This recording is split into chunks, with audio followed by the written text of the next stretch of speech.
All right, everybody out there in YouTube land, it is I, Matt Yancik, coming to you live from Boston, Massachusetts. I'm here to give you live updates. Live updates, folks. I don't know if you're like me, if you watch the Twitter, if you view the tubes. Watch your tubes? Watch my tubes? Your tubes? Oh, I don't want to see your tubes. But anyways, I don't know if you've heard all the brouhaha by a lot of people who aren't lawyers talking about a document they haven't seen. But my goodness, a lot of people seem to have their underwear in a bunch over this, and I'm not quite sure. Well, okay, I do know why, because people like to panic. It's like the way that they run out and they like to get lots of supplies for the big winter storm that's coming. They like to talk about, oh my goodness, the sky is falling. Um, but, you know, in the midst of this panic, of this world-ending, earth-shattering event, I've been racking my brain, folks, because I got to be honest, folks, I don't know what I'd ever do if the 5e license, if it ever expired. I can't think of any other companies out there that are actually offering an open license right now. I don't know about you, but I'm like racking my brain and I'm thinking, my goodness, it's so rare for anyone to offer the open license for their system. I don't know what to do. Like I've been thinking about kickstarting my own game. And actually, to be honest, I haven't been thinking about it. I've been like doing a lot of work on it and doing a lot of stuff. And I don't know what to do. If all of this crumbles, if all of these people who aren't lawyers are right about this document that they haven't seen, I can't think of a single publisher that's offering a system. That's offering a system that I can use to build my setting in. I mean, I just don't know what I'm going to do. So I'm looking at 2023 and maybe like you, I'm panicking. I don't know where I'm going to go with my ideas. What system? And specifically, what we need, folks, is a knight in shining armor to ride, to gallop out of the darkness in which we all are just like dragging ourselves through. We need someone out there. Who could be this someone? Who? I have no idea who this someone could be. Please help. But let's, I'm sorry, I'm panicking. I really shouldn't panic because there are no other companies out there except for Wizards of the Coast, and there are no other systems out there except for 5e, 4e, 3.5e, 3, 2, 1, and I think 0? There's no other systems, and there are no heroes out there. There's no one coming to save us. There's no one that has recently announced that their system, their game, their company, their publisher has gone open license. Okay, I'm sorry. I'm panicking. I apologize. I just didn't know what we're all going to do as role players. I'm very delighted tonight, and luckily, even though I'm panicking, I'm delighted tonight to be able to say that I have a friend of mine who I met through. Well, I guess it was I don't know if it was. I think he runs. It's not. Wait, it's not 5e Unlimited. What? Oh, wait a minute. Oh, it's Cypher Unlimited. Oh my goodness. Ladies and gentlemen, joining us from the world of Cypher, we have my YouTube neighbor and confidant. We have Alpha Dean M. Lewis. Alpha Dean, thank you so much. I don't know if you've heard what I was speaking about. I know I was in a little bit of a panic and I'm a little nervous, but I'm really glad that you're here to help talk me off the ledge. Dean, I don't know what to do now that 5e 6.1 next, whatever the heck it's called, may not really be open, and they're going to charge. They're going to come. I think that Matt Mercer or are they going to come to my place and grab me and charge me money? What can we do, Dean? I'm panicked. Well, don't Help. panic. You don't Oh, panic at all because there's a small little company out there run by actually uh-huh. an industry legend, if Oh, you will. who would this miracle worker be? Who would this person be? Monty Cook and Monty Cook Games. Oh, You know, okay. you were talking about Cypher Unlimited, which is our Oh, platform to basically oh. promote all things Cypher related. But guess what? In 2022, they dropped their open gaming license. They have an OGL. You Oh, know, we call it the CISO because it's a Cypher system open license, and it's pretty standard language. It reminds oh. me of just about all the other OGLs that have been out there. It's not restrictive. Mm. 90% of the actual rule book is at your disposal Oh, on the system reference you document. don't say. No, and you're literally, as long as you follow the really basic legal language that they use at the beginning, making sure you give credit where credit is due and making sure you put the disclaimers in your product, you can do whatever you want with it. Oh, I love it. I was really worried that if anyone else ever offered an open license on their gaming system, I would have to find a YouTuber or a Twitter tweeter to decipher it for me because there seem to be so many of them out there, and they're especially good at what I've noticed is they're really good at doing it without actually having seen the document. So, in fairness, I was a little nervous about that, but I appreciate you passing along this information to me, Dean. Thank you I so mean, it's much. actually really awesome. I mean, when you really think about the conceptualization of what it is and what Cipher System offers, Mm. for all those people out there who might be D&D players or Savage Worlds gamers Right. or Pathfinder 2 or so on Cortex and or so forth, yeah. um, Cipher System is an alternative. It's a more narrative-based system. The mechanics are not overwhelmingly hard. It leans into the story. It leans into cinematic storytelling. So, for those of us out there who watch movies or television shows or read books and you get inspired, this is a perfect system to kind of lean into. You can do anything you want with it. I I I haven't found a really limitation yet. I know I've loved the system for like so many years now, and I guess as an English teacher, the thing that I love most about it is kind of like how narrative based it is. Like it's and even like in the character building. And I know ladies and gentlemen, I'm not trying to make an advertisement for Monty Cook here. I think if you watch the channel, you can see I'm a small potato. I'm not somebody that like, goes out there and advertises stuff and all of that. But I was talking with Dean before the stream, and we were kind of talking about how everybody's like panicking about how this document, which may or may not exist, has been seen by many people who don't, may or may not have been seen by people who are definitely not like lawyers or specifically in the areas that are covered by the open license. We were talking about that, and I was like, oh my goodness, this is just like a lot of panic.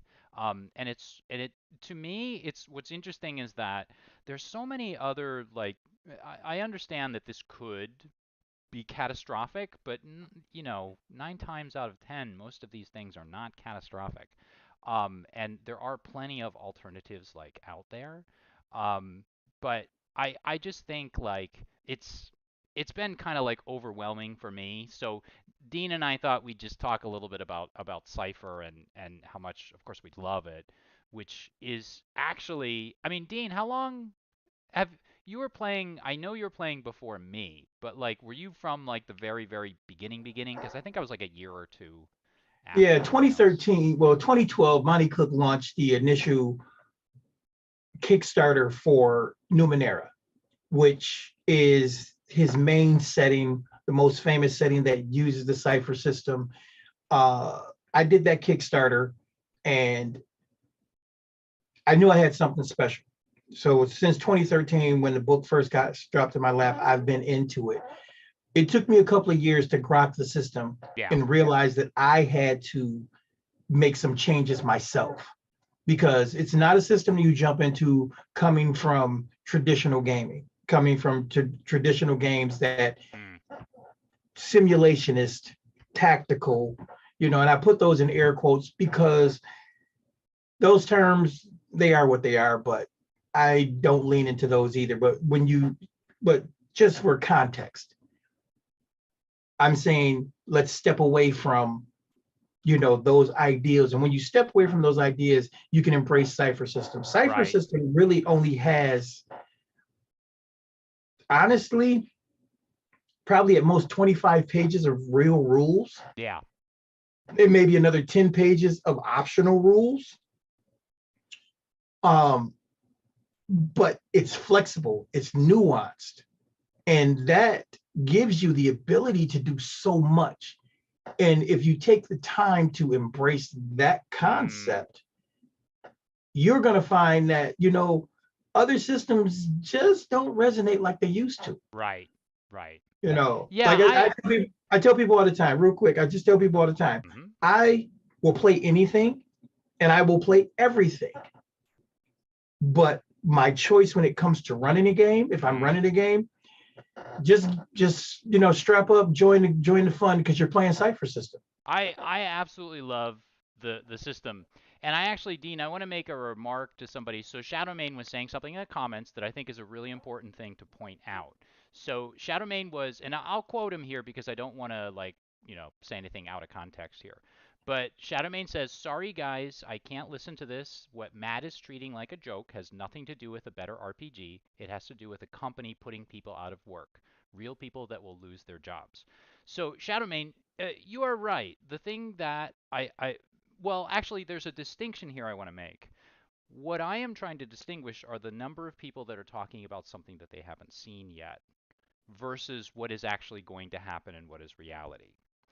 Absolutely, without a doubt, I very much as a teacher, I want to make sure that everybody can succeed and flourish and do things in a way that they enjoy, in a way that they love.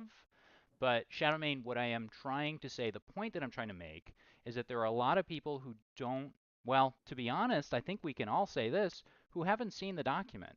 Even the rules lawyer himself on his channel has acknowledged that he may or may not, actually from watching his channel, I don't even know exactly what sort of lawyer he is. So I'm not bad-mouthing anyone. I'm not saying that this is not, if people lose their jobs, this is a thing to make light of. Not in any way, shape, or form.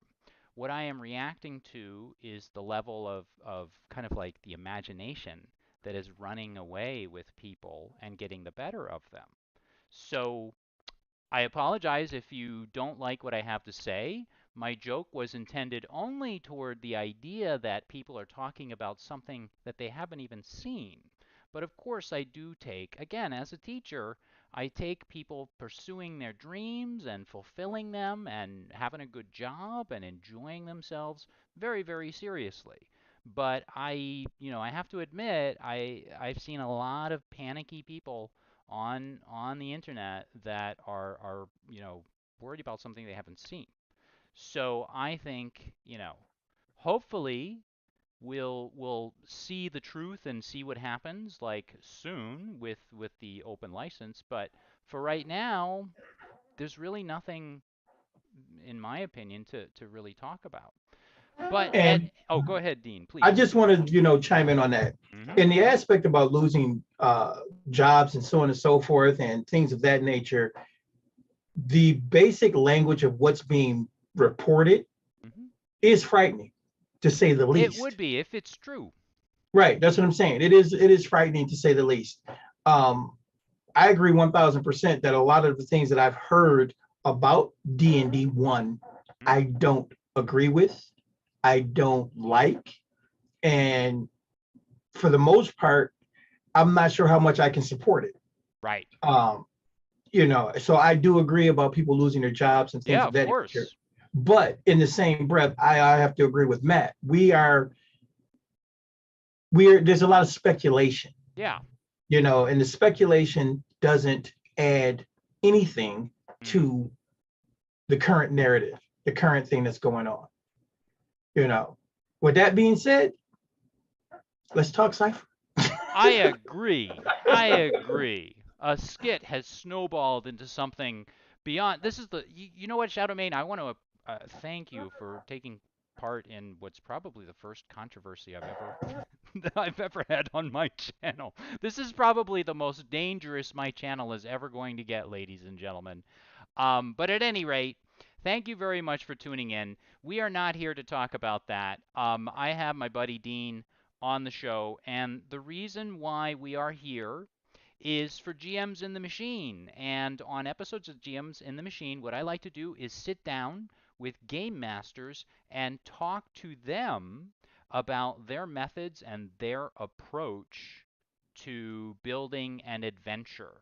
So we haven't done like any real preparation. We haven't really talked very much, if at all, about anything other than the themes of what we were going to kind of work out tonight.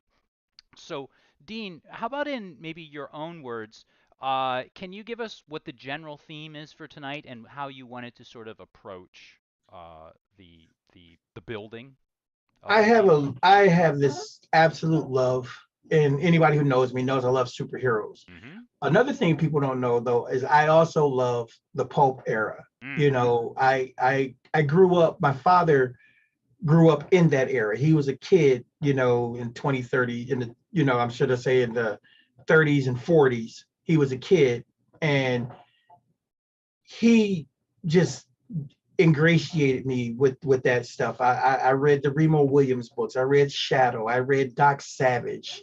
You know, you name it. All those books. So they were probably at my core, probably part of my core experience.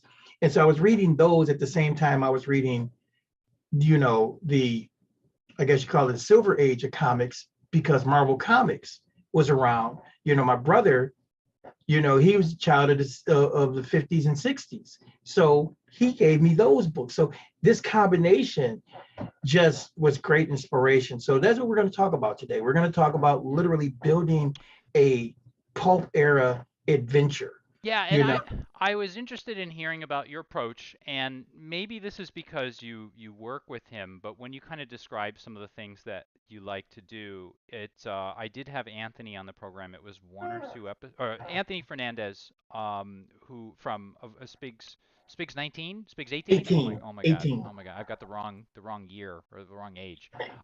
So he is of course one of your co-hosts with on Cypher Unlimited, as Dean is advertising right now. I noticed that you kind of had some similarities, and I'm not going to ask who learned from who, or if you just sort of developed your technique separately or anything like that. But from what I understand, you like to look at kind of like pictures and paintings and photos and things like that for inspiration to sort of help Yeah, lead I you. mean, you know, it's more, it's even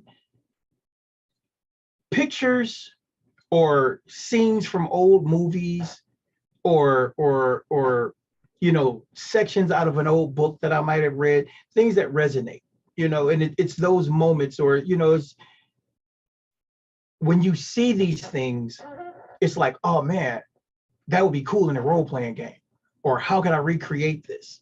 So, you know, I take the images especially to heart, because I like to put those out there as visual references for my players, you know, and that visual reference should trigger something in them.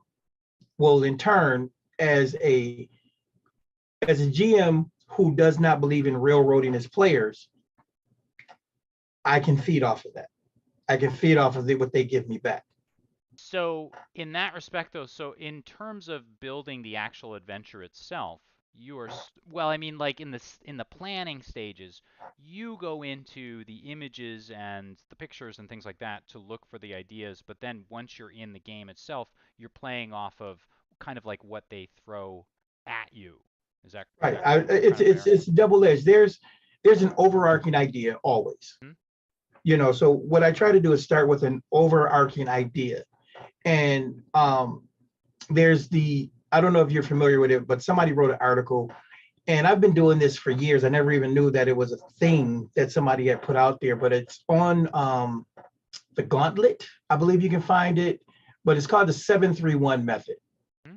And the 731 method basically, takes into account that you, before the session, you come up with 7 NPCs, locations, and or encounters. And you give each of these things a motivation. Mm. Then you come up with 3 sensory details, things that I can describe, sights, smells, sounds, and so forth. Mm-hmm. And finally, you think of one way you can physically embody, this for each player at the table. A distinct noise, a voice, a verbal tick, Right. body posture, manner, so on and so Right. forth. So those things are written down.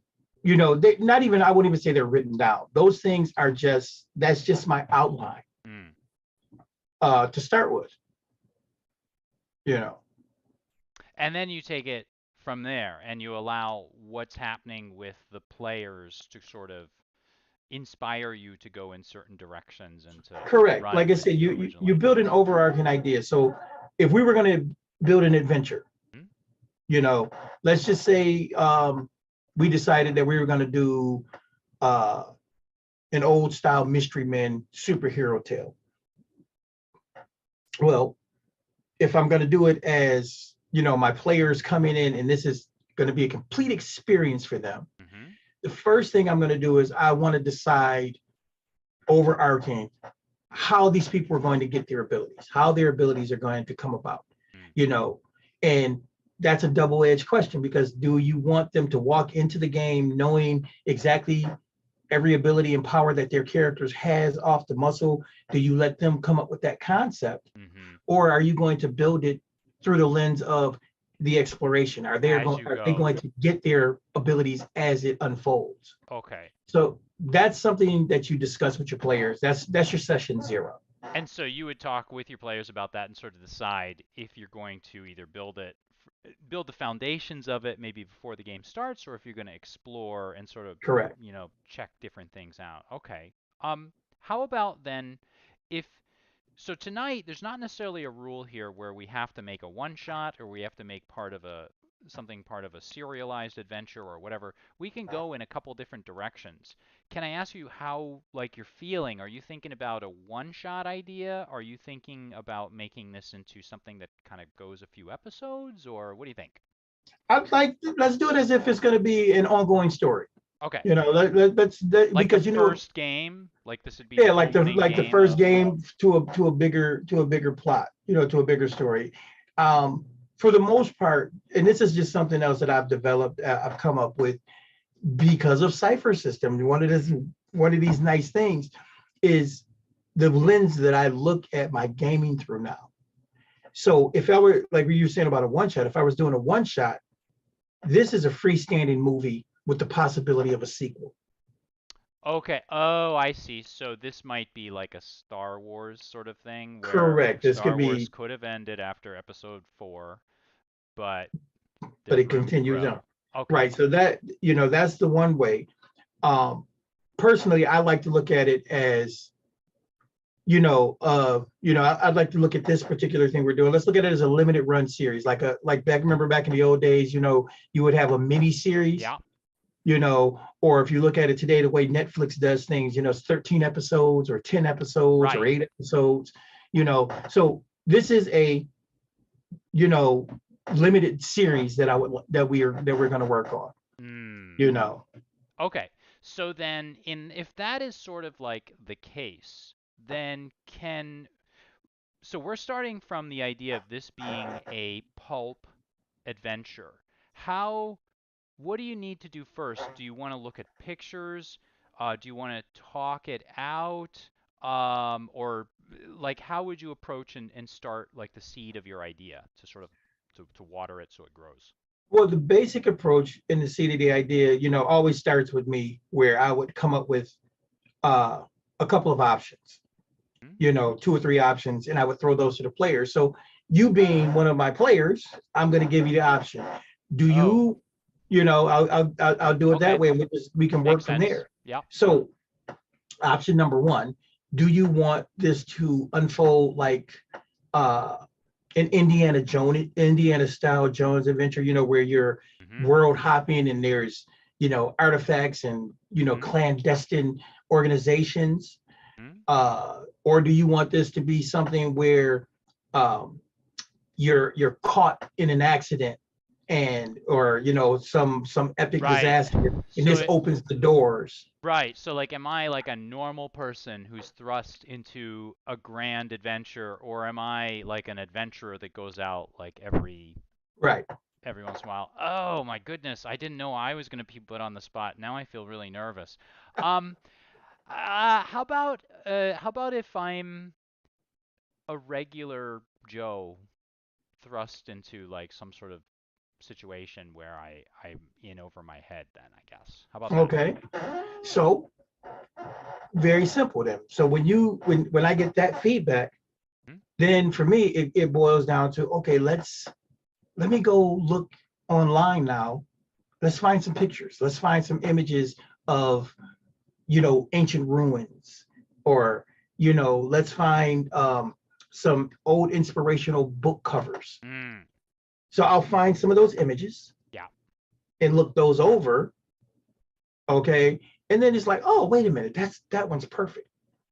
And then from there, it's nothing more than crafting that initial location. Okay. This is where the game's going to open its doors at.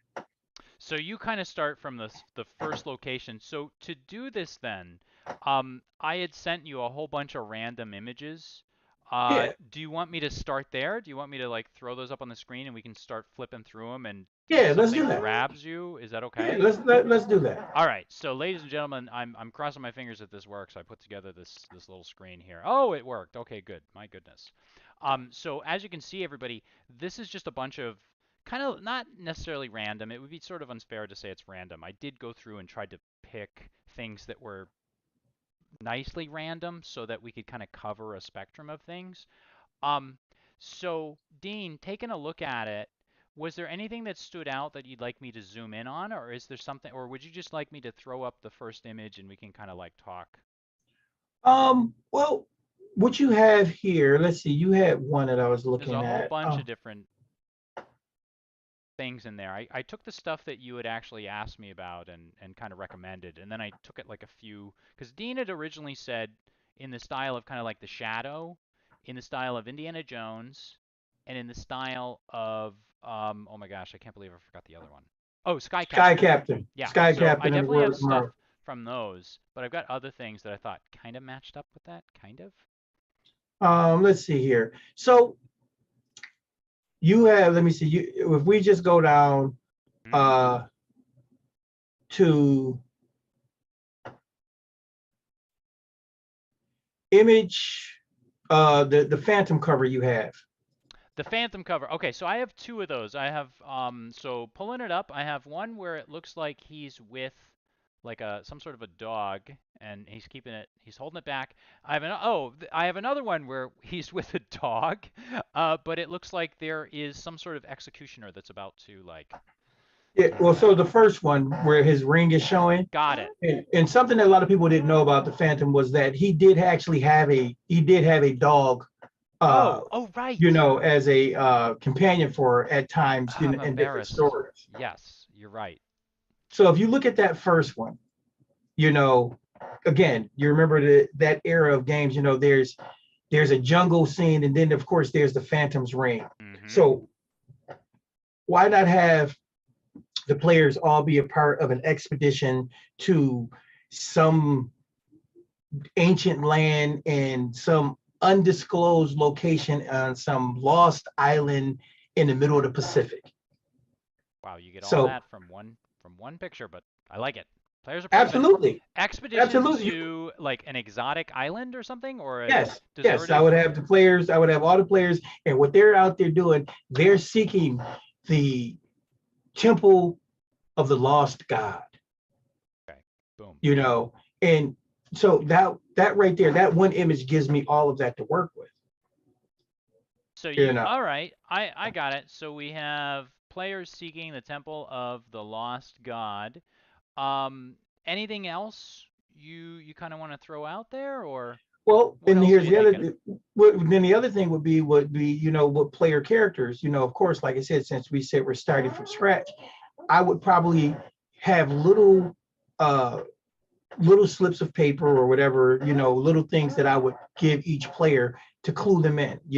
One player might have a ring that's been in his family that since the Phantom's ring is right there on the screen. Yeah. One player might have a ring that's been in his family for the last, I don't know, 100 years, 50 years of existence, whatever. It could go back for forever, however long you wanted to go back. Well, that particular ring might be a clue, or it might actually be a key, and you see the huts and stuff. So you look at the different play, you see the two guys standing here with guns, and you see the natives. You know what? Maybe one player decided that they wanted to be a native from the island. Right. Okay, so they might be the guide, and I would give them, a few pieces of hidden knowledge, lore that I create for that lost god, and leave it up to that player to give them the option, put it right there out there for them. Okay. Do they believe in what the uh, explorers are after, the adventurers are after? Are they there to, be a cog in the wheel, a chink in the machine to, keep them from finding out the truth? Do they have an ulterior motive all their own? So then Yeah. what you're kind of doing here is you're seeding the ideas because you have a rough idea of what you think is going to happen on later on in the adventure, right? So you are kind of seeding some of the clues that could be useful later on in the adventure. And how about like with the PCs though? So when the player says, okay, well, someone wants to play like someone coming from afar off the island, and then maybe you're thinking that someone would play someone that who is from the island themselves. Are you telling them you have this idea in mind, or are you kind of gently suggesting it and crossing your fingers that maybe they See, it doesn't make a difference whether they choose to do that or not, because if they don't use it, then that character becomes an NPC. mm-hmm. He still becomes a useful plot point. Whatever direction that the players want to go, the options, what I do is I like to throw options out. Like I said, session 0 is very important in the game development for me, because I don't create the game before I do a session 0. I don't create the entire game. I just embrace an idea. Okay. And then I sit down with my players. And so as the players start giving me information, the players are actually building the game. This way you give the players agency and also a reason Mm-hmm. to want to be there. You are the stars of the story. Right. You know, I mean, no matter how you want to cut the mustard, this is how you have to do it, And I think a good example of that in some modern day pulp that a lot of people wouldn't look at it as pulp, but look at The Mandalorian. The Mandalorian is modern day pulp / Western. Yes. Okay, I would now we definitely do agree with that. know, everybody knows Star Wars. Everybody relates. When you say Star Wars, Luke Skywalker, Darth Vader, Leia, Han, Mm-hmm. so on and so forth. These are the stars. But The Mandalorian just basically took the same universe, same galaxy, and readjusted the focus. And now Mando, Grogu, those are the stars, and those are who you're looking to see. So this is the same principle. I might make mention, of Doc Savage, or, Right. or Tyler Cranston or something like that, who, by the way, is the Shadow. Mm-hmm. I might make mention of them in the world because it is a world like that. Mm. But they're not the focus. They're not the stars. You are. Right. The players would be. So then tell me, Dean, where are we going to go next? So you have an idea that you wanted to start on this island, and you're also thinking that it's going to be called Temple of the Lost. Someone is seeking, or a group is seeking, the Temple of the Lost God. So the Mhm. PCs, one of them is from afar, one of them is from the island. Where are we going to go with this next? How are you going to sort of start shaping your adventure then, or So the beginning? basically, let's just go with that. Let's just say we're going to have a 2-player game. Hmm? You know, um, One is the lead-in adventurer. One is from the island. Okay. So what we do is we'll take it from this point. Yeah. You again, which one is more interesting to you? Are you the person from the island, or are you the person, the new guy, the adventurer himself? Well, here's the issue. Like, I feel like if I were playing the person from the island, I would probably have to. I'm thinking like a GM now, right? So sometimes I have a problem with my players. Like, they want to play the person that's from the location that we're playing in, and so they will say something like, what do I know about this, or what do I not know about this? And sometimes I'll often have to explain it to them, or I'll have to say, you make it up and you tell me, or whatever. And to be honest, I enjoy being the player that kind of like gets pushed nose first into something, and then, just sort of is dazzled and confused by it. So that's a long way of saying I think I'd like to be a player character that's coming from like off the island and is just All right. So thrown into the this. first thing I do is the first thing then is for me to figure out a motivation to get you there. Okay. Okay. So your character just turned 18 years of age, and you receiving a box with an inheritance. Inside the box, there's this ring that you saw your grandfather wear for many, many years. Your grandfather has passed away. And within this box, you find the ring and a letter. Okay. The letter, yeah, as you can see, is written on old yellowed paper, looks like it's quite old. All right. And when you open it up, you can see that this is a letter that was written with an old time fountain pen. They were literally dipping it in the ink. You can tell by the stroke of the writing, of the lettering, and so on and so forth. And the letter states, that you are part of a long legacy of adventurers, and this ring is the catalyst towards finding a lost treasure or lost information. And you need to go to this is the last known location, and your father before you had been a part of this, and your father's father, and so on and so forth. Right. So now I pulled you in.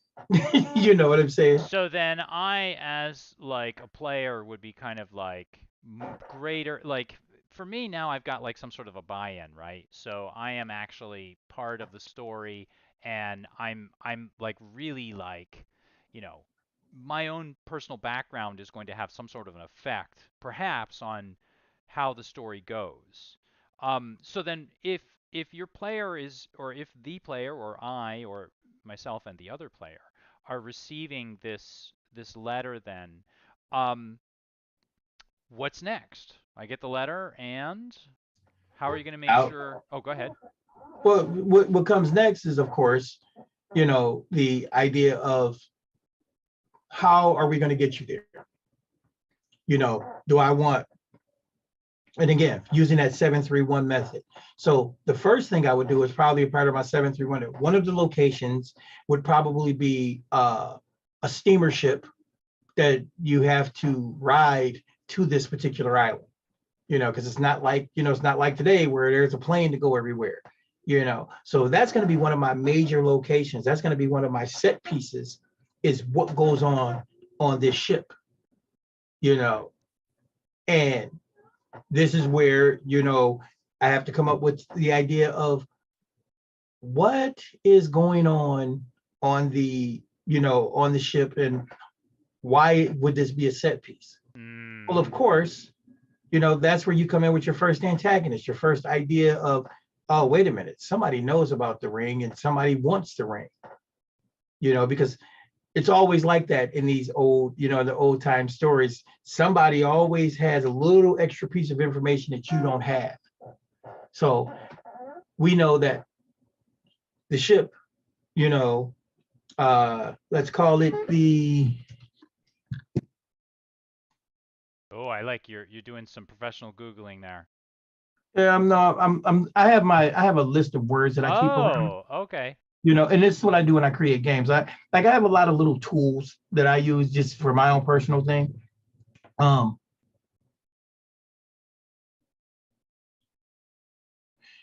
let's call the ship the Wandering Ghost.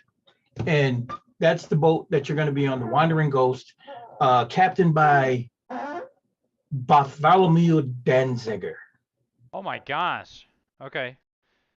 You know, so that's going to be your basic encounter number one. Now, what I do from there is come up with a personality for Bartholomew. You know, is he on the up and up? Is he a good guy? Is he a bad guy? You know, the determination of him being a good guy or a bad guy boils down to what kind of encounters we're going to do on the ship. Do we want this whole thing on the ship to be completely social, or do we want to put an action beat in there? A lot of times, so what I'll do is I'll come up with the basis for both of those scenes, and the players will drive that aspect. The players' actions drive it, you know. So again, so their we're gonna make decisions based, like how they react based on what you kind of toss at them, and right. what you throw as an obstacle in their way. How do they respond to that? So Bartholomew Danziger is a you know, he's a guy who operates on the up and up, but he's an opportunist. You know, so whatever's the best opportunity for him, he's going to take it. Now, but he's an honorable man. So he's the type, you know, if he finds out that, you know, somebody has done something shady or tricked him in some way, then he's going to be probably, you know, a little bit miffed, Right. and is going to want some repayment. Right. You know, but in the same breath, he is an opportunist. Would he have any sort of a connection? And I'm not trying to, because I know I'm also, this is very meta. I'm also the player in the game, but I'm just also the host, and I'm asking you questions. Would he have some sort of connection, perhaps, to the player's background, or to the background of, like, the father, or the father, like the person that sent the box, the father or the father's father, or anything like that? Or is this person totally separate? And right then and there, that's where I tell you, great GM intrusion. Oh, so, wait, so if That's a great GM intrusion, because I don't even think about that initially, because it's not necessary. But if the players are given, Cypher system allows the GM to become another player as well as the GM. I facilitate the story, but I also get to play. And so those things will happen, you know, that could be a player intrusion, that could be a GM intrusion. Can you explain, and I apologize, most people probably that watch my channel, I get a lot of people that play Cypher, but I have a mix in there. Can you explain what a GM intrusion is for the viewers out there that might not know, or maybe even, you know, people that aren't totally certain of what one is? Can you tell us a little bit about it? Yeah, GM intrusion is a basic mechanic in Cypher system. It's the GM fiat. It's literally built into the game. So when you roll ones, you know, the GM gets a free intrusion. And the beautiful thing about Cypher system and intrusions is that it has garnered the thought process, or it tries to develop the thought process, that rolling a one isn't necessarily or inherently negative. It is a complication. It's a story plot twist. It's a story beat. These are the things that you get, and it makes you a better GM when you look at it through that lens. Right. You know, the other way to do GM intrusions is to offer a player a couple of experience points. They get a point, and they get 2 points, and they keep one, and they give one to someone else at the table. And that allows the GM again to do his complication, whatever that he needs to do. Right. Okay. And you can always refuse them. So would you be just sort of listening in the background for the players, like at this point in the game, would you be sort of listening for the players to be hinting at the idea that, I wonder if we know this guy, or I wonder if we've ever encountered him? Absolutely. And that's where you would spring the trap, or spring the GM intrusion on the players. Exactly. You know, and even in that case, it may not be that they got a connection to Danziger. It could be his first mate, maybe his first mate, you know, and these are all little things that I love about GMing, using this method of GMing, as opposed to writing out the entire story, writing out all the NPCs, writing out all of the possible encounters But you because do, in players are fairness, going to do things. well, I was going to say, in fairness, you do have like a general idea of who Bartholomew is. I'm trying. Yeah, that's what I'm saying. I got a great idea who Bartholomew is. I got a complete idea of this character already. Like I said, Mm, he's a he's an honorable man. He's an up and up steam captain, but he's an opportunist. He's and he's got he's charming and he's like a bigger to life captain. Even this we'll say this takes place in 1938. mm-hmm. Okay, and even though it's 1938, he likes to wear you know, I'll give you a description. Bartholomew stands approximately 6'2", well-built man, bronze skin from spending lots of time out in the sun on the seas and so on and so forth. Even though it's 1938 and people don't normally dress like that, he has the gaucho boots that fold down like an old pirate, but they're highly polished with gold buckles on it. He wears the black pants and the linen shirt Mm. that only laces up partially, showing off his prominent chest, beard, goatee and mustache, you know.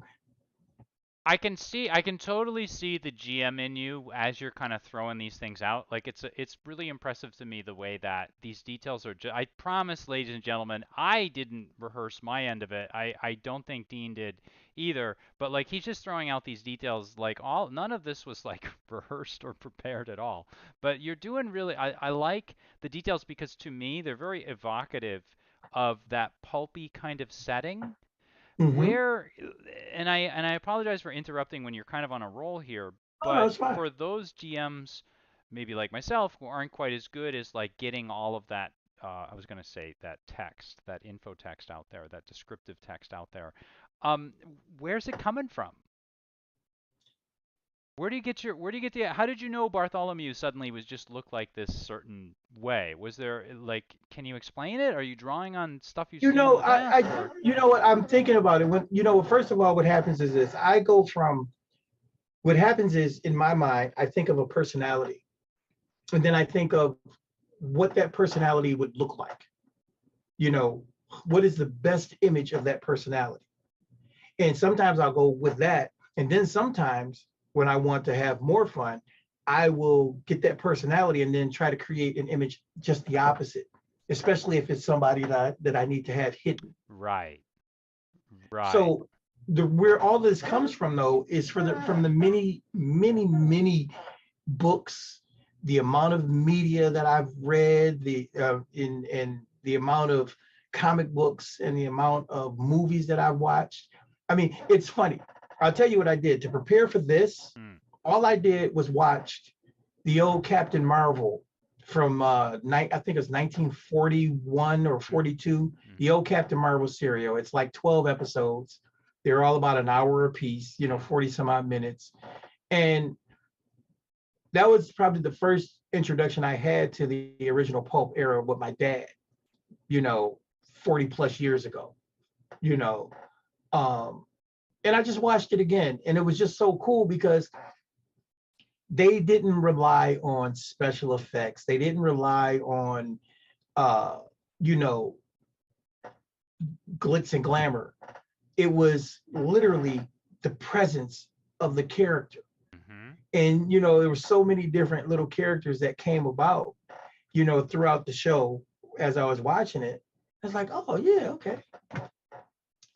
Bring back memory here, bring back a memory there. Actually, I do something kind of similar because when you suggested pulp, I have to kind of admit, like, I do have, like, there are not little, there are sometimes very big holes, like, in my background as far as, like, stuff that I watch, things that, like, you would say, my goodness, Matt, you're such, like, a geek, you haven't seen this or that.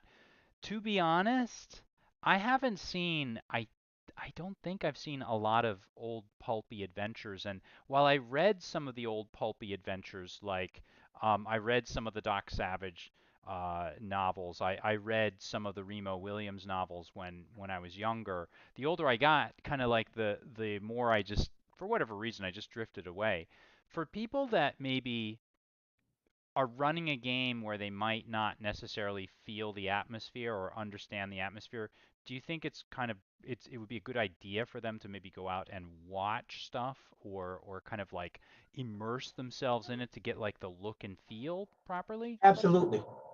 Absolutely. Because here's the reality of any genre that you want to run a game in, an adventure in.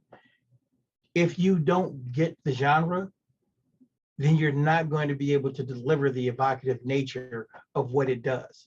You know, for me, those old Pope era shows and movies and stuff, they evoke an entirely different set of feelings and emotions. You know, we know it's corny. We know, things have progressed far beyond that, but there's just something nostalgic and something Mm, very, very beautiful about going, he right. has a death ray, Mm. you know. Well, it's a death, what is it? I don't know. Do you? All we know is it's a beam of light that hits people and they disappear.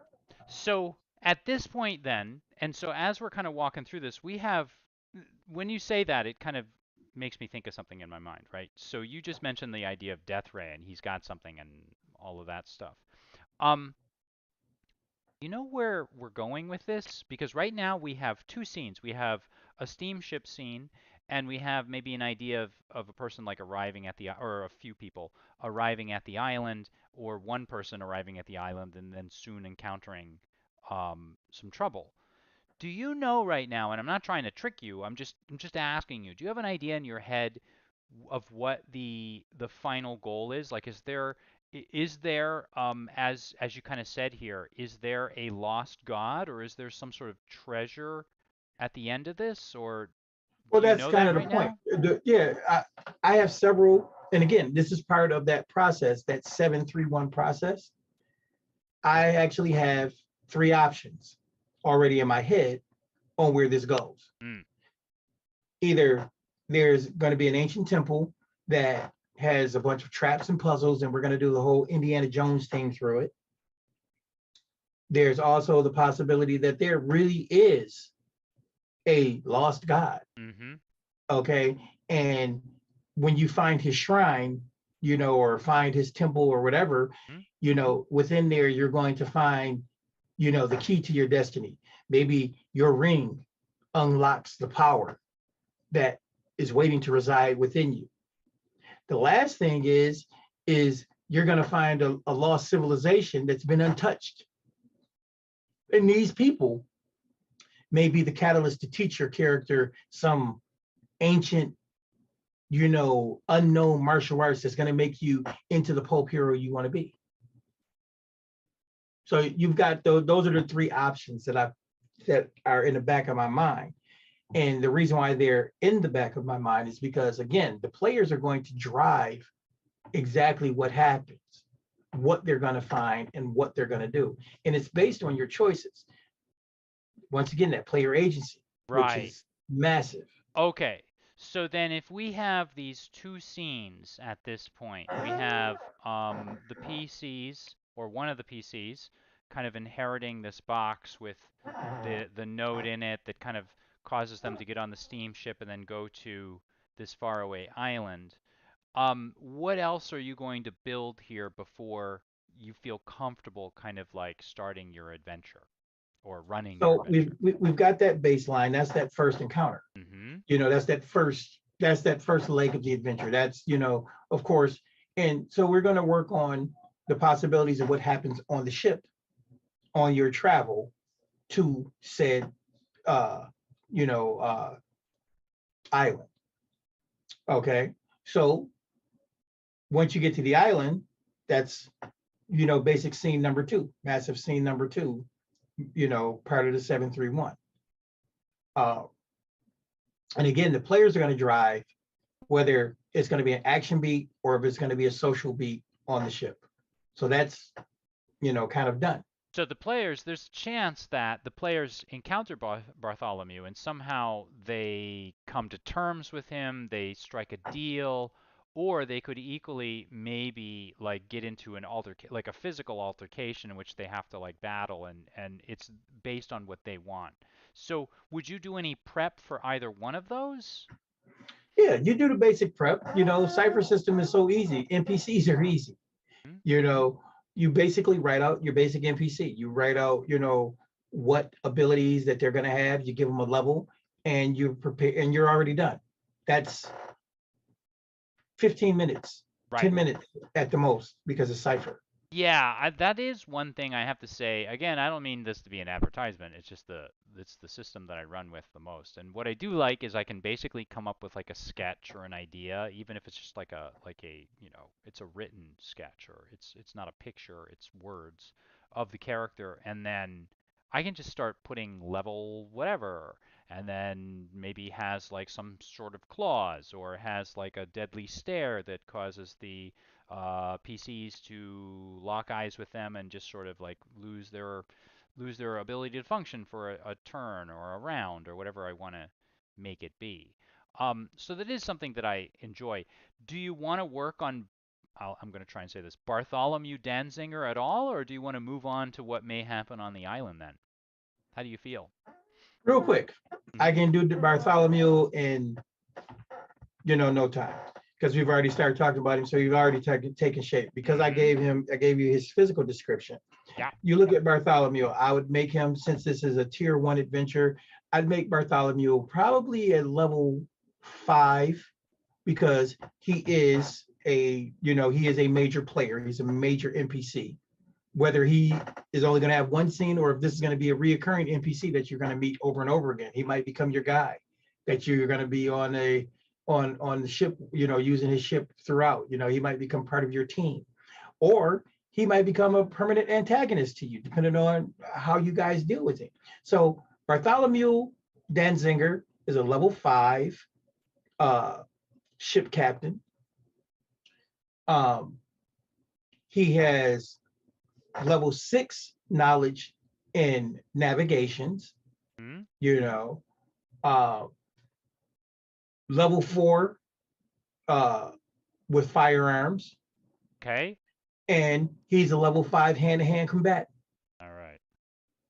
You know, his story is he's a former military guy. He, fought, near the end of, World War One, you know, and, at the end of World War One, he basically, had received a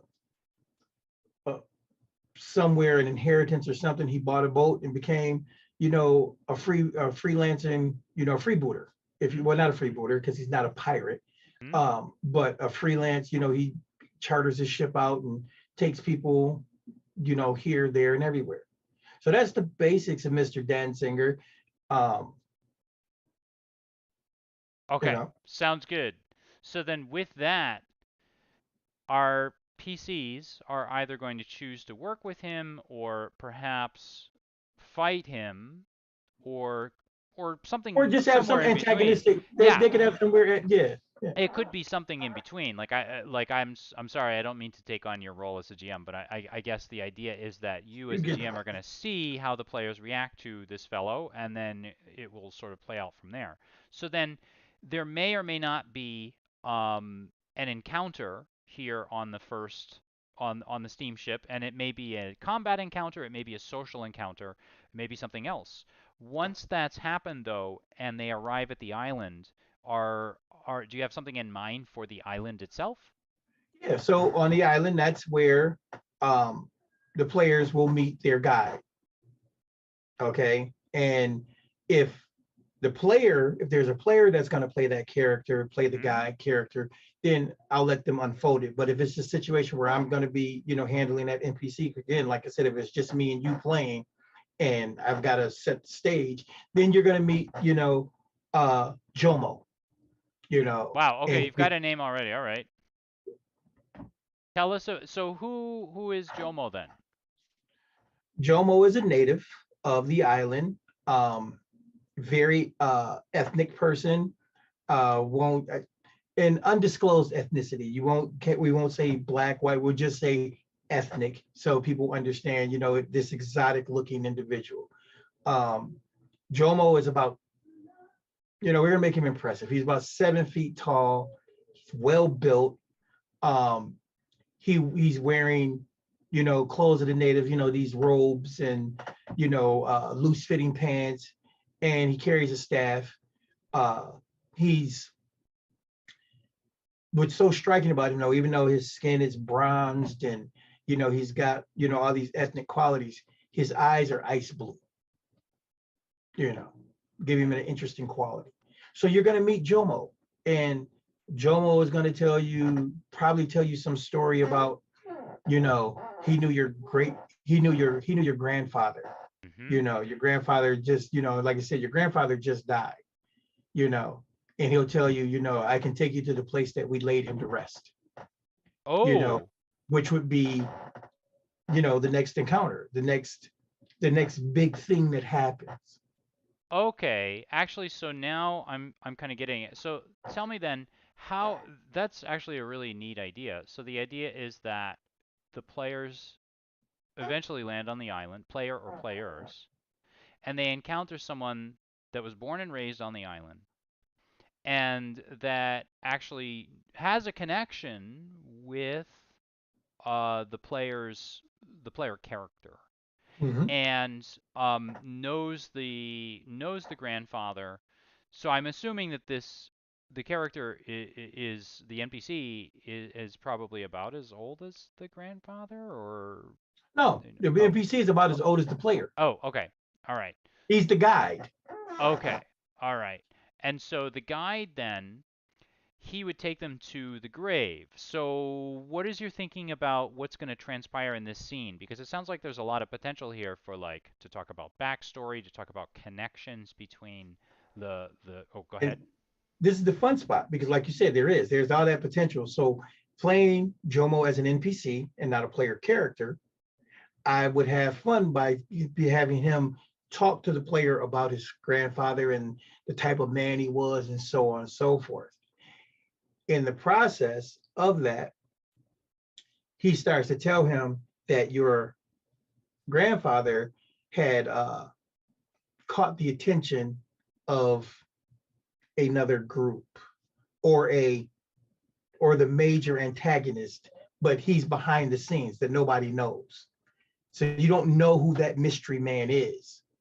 You just know that it's either a group or a rich individual or something that your grandfather caught the attention of, and said that he had come to the island in search of this information, for the Donner conglomerate, you know, and that's the name of the group that's the uh what do you call it? The name of the group that the mastermind is hiding behind. Because of course we're playing a pulp era game. You got to have a mastermind. And can I ask? So you're saying here that now the players are going to arrive and they're going to be sort of like faced with this conundrum where the guide tells them, okay, here is your grandfather's grave. However, someone has been coming here seeking out your grandfather, or maybe even other things like maybe the things that maybe his treasure, or maybe seeking Right. out his home, or seeking out things that he may have left as say clues or as treasure or something. And is this mysterious other NPC that's seeking out the grandfather going to be linked to Bartholomew at all, or am I thinking too much? Or No, you're not thinking too much at all. But see, these are questions that I let players ask. Um, I let the players ask these questions, and the players will kind of feed whether I want to say, oh, look, this is your uncle. This is your great uncle. This was your grandfather's brother who had lofty ambitions and was, just really a downright dirty guy. Or, you know what? There is no connection whatsoever. It's just the fact that your grandfather had a specific set of tools, skill set, that made it possible for him to be out here exploring the island and finding out this information. hmm. And as your grandfather got closer and closer to the truth and found out what the bad guys were doing, and again, this is all behind the scenes for me that I've already worked out in my head. That's why I can just kind of spit it out.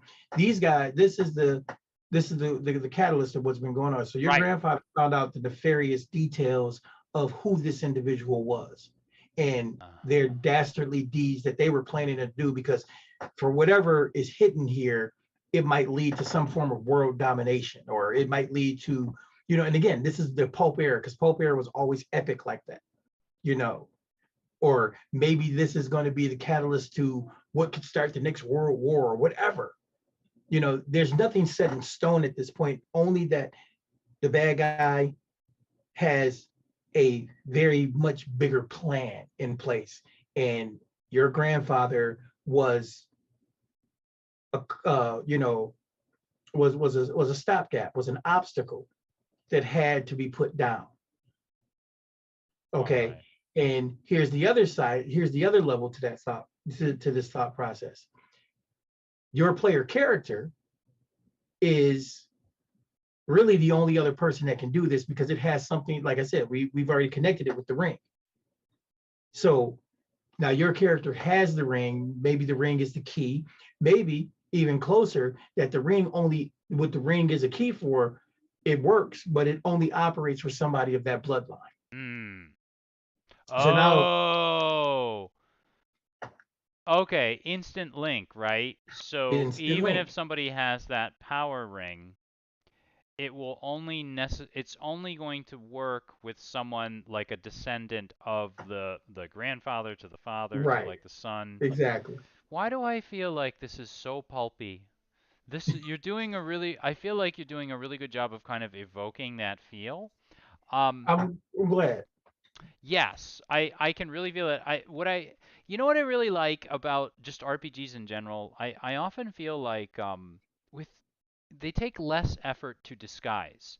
I feel like if I'm making a movie or writing a book or a story or a novel or whatever, I feel like I have to be I don't know. I don't know how I mean this exactly, but I have to be super careful not to like copy things.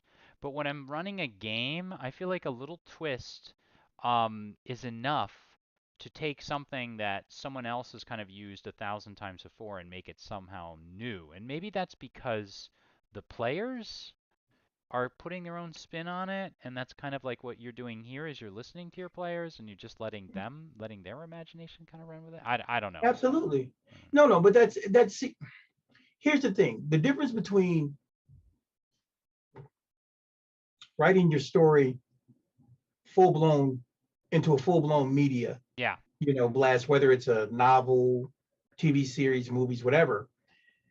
The difference is you don't have to fall back on tropes.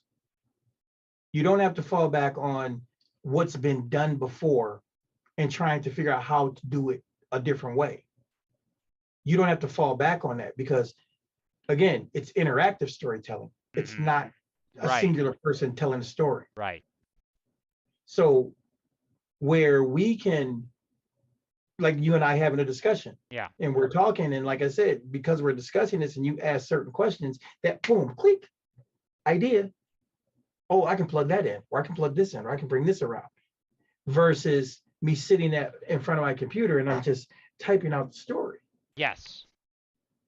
Okay. So yeah. So then if these things are revealed in your mind, now I know that you've said that you often sort of like or you do this a lot. You are looking at how the players react and where they run with this idea. Do you have an idea, like right now, what some of the possibilities are, or do you always go into it completely blindly? So I guess what I'm saying is, from here, I'm trying to see like where the story would go next. And I gotta be honest, like I have some ideas, but I'm also, I don't know, it just feels like it could go almost anywhere at this point. And I feel like the player characters have a lot of options. How do you, as a game master, prepare for that next scene? And or how do you want to continue with this scene and do something with it to twist it further? Do you sort of know what I'm saying here? I feel like there's so much possibility at this point. I'm really confused as just like maybe a fellow game master. I want to think about how I'm going to proceed with the scene. What would you do, Dean? What are you going to do next? Well, how about this? Why don't you go back to your images Yeah. and you pull up Your third image, it says adventure, and it's Adventure, well, yeah. Got it. yeah, that third image, Yeah. you go there. You go to a scene that technically has nothing to do with the actual story. It's a filler. It's an action sequence. It's something to take the players out of their comfort zone. All right. So you have they go to visit the gravesite of the father, and you have some wild animal attack, whether it's a silverback gorilla, a tiger, you know, a Bigfoot, a Yeti, whatever, you know, that you decide to come up with for that moment. And what that does is that, again, that breaks the monotony and starts to add in these moments. But what you do is you make this particular encounter reveal something. Hmm.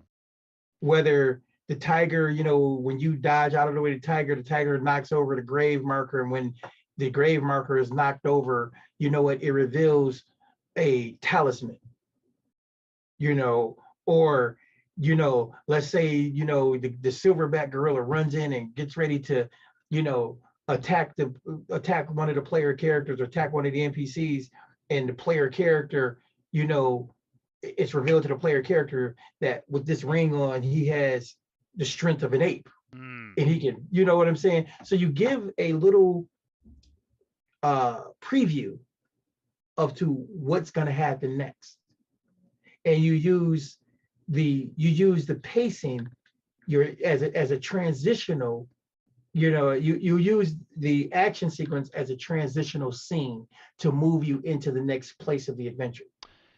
Now, okay, I like this idea, and let me see if I understand what you're saying, because it sounds like what you're kind of saying is, and actually I think it was Neoseth that just said it, like here, Deus ex machina.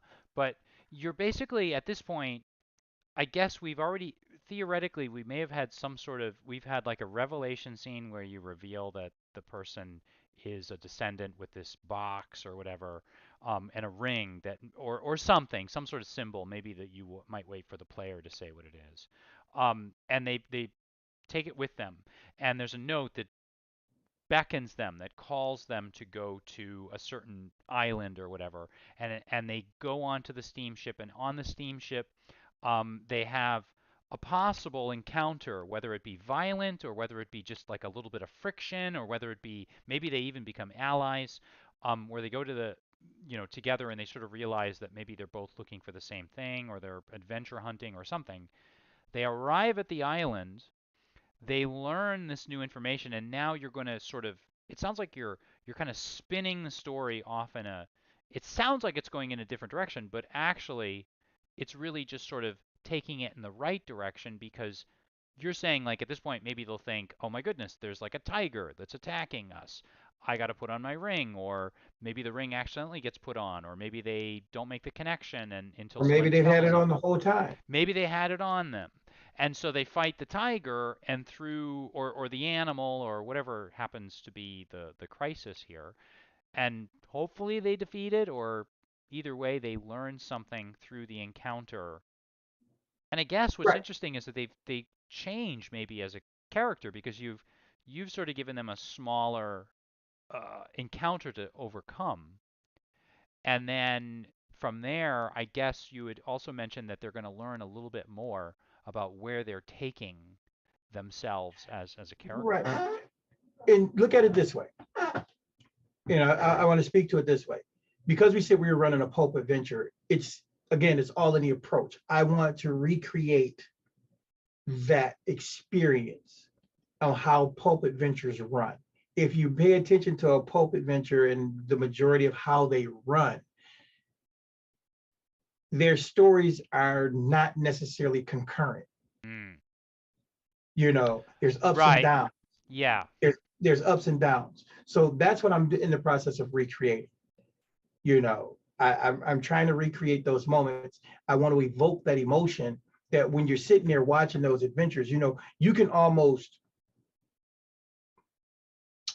predict the moment that the tempo of the story is going to change. And I try to recreate those moments, you know, because there's a lull or a calm before the storm. Mm. And it's interesting to me the way that you're describing that, because it sounds like it's a series of things, of events that are going like up and down. And when you say there's a calm before the storm, it sort of makes me think of that idea that they always say you can't have the sweet without the sour, right? So you Hmm. can't really have this burst of action without like a moment where things have kind of calmed down. Um, and I like this idea. Again, like this does feel very pulpy. It feels very narrative, like very thrilling. Hmm. Um, so then, am I writing that? Do you have an idea now? Is it fair to say, like with this scene, are are the characters attacked by a tiger? Are they attacked by? Do you want to make it Let's as go. literal as that, or do you want to do something Let, different? you know what? Let's be fun. So while they're on the island, what happens is instead of them being attacked by a tiger or Yeah. something like that, Okay. uh, the ground rumbles and there's a small localized earthquake. Ooh. Okay. And they're looking at the grave sites, where the father was buried, and it's at the foot of a set of hills that lead into the mountains. Huh? And when you're standing there, you feel, what you tell me, what is the item that you received? Is it a ring? Is it a necklace? Is it a pendant? What is it? Oh, you know what? I was going to say the cliched thing and say it was a ring, but actually now that you say it, I like the idea of it being some sort of a pendant, kind of like the leaf that Aragorn wears in Lord Okay. of the Rings, like, and he uses it to, because I'm just thinking like, oh, well, I want to wear like I don't think capes are very pulpy, but I guess my mind just So went to that no, area. I no, thought maybe at a actually, certain point. you got to think about it. Back in those days, they did wear the long duster coats, the long, Right. trench coats. So you could be wearing something like that. That's just your So thing. maybe yeah, some sort of, yeah, maybe I have something like it's a duster coat that would, we might think of as like a cape. It doubles as a cape. Okay. And so I'd be wearing, I think, something like that.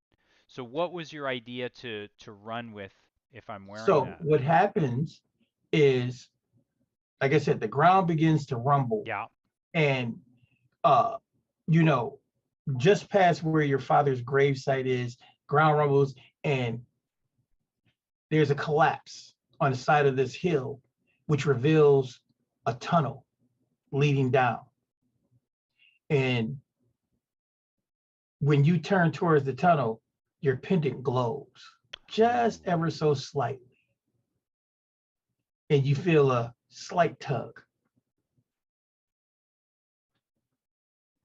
There you go. Nice. That's actually a really good idea. What I like about that, here's what I think Dean has done that's really interesting to me.